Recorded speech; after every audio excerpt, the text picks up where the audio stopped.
Di pelosok Jawa Barat, tersembunyi sebuah desa bernama Desa K. Tidak ada yang tahu pasti kapan desa itu berdiri. Tetapi satu hal yang jelas, tidak ada yang berani ke sana. Penduduk sekitar percaya bahwa Desa K telah dikutuk.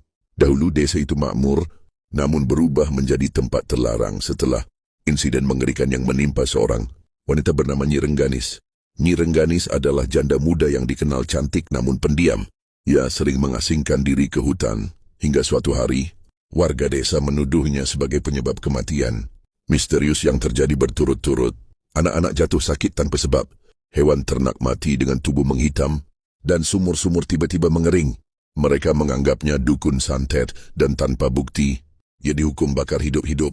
Sebelum tubuhnya dilalap api, ia bersumpah akan membalas dendam. Setelah kejadian itu, Desa K berubah. Warga desa menghilang satu persatu. Suara tangisan terdengar setiap malam.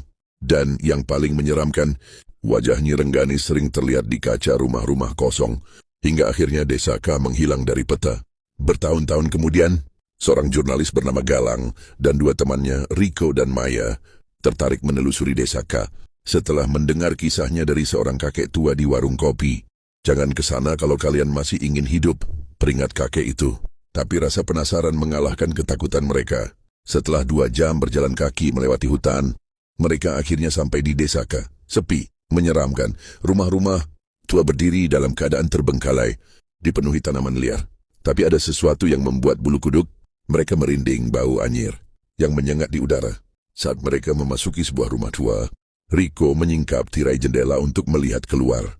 Namun tiba-tiba sosok perempuan berwajah terbakar menempel di kaca, menatapnya dengan mata kosong.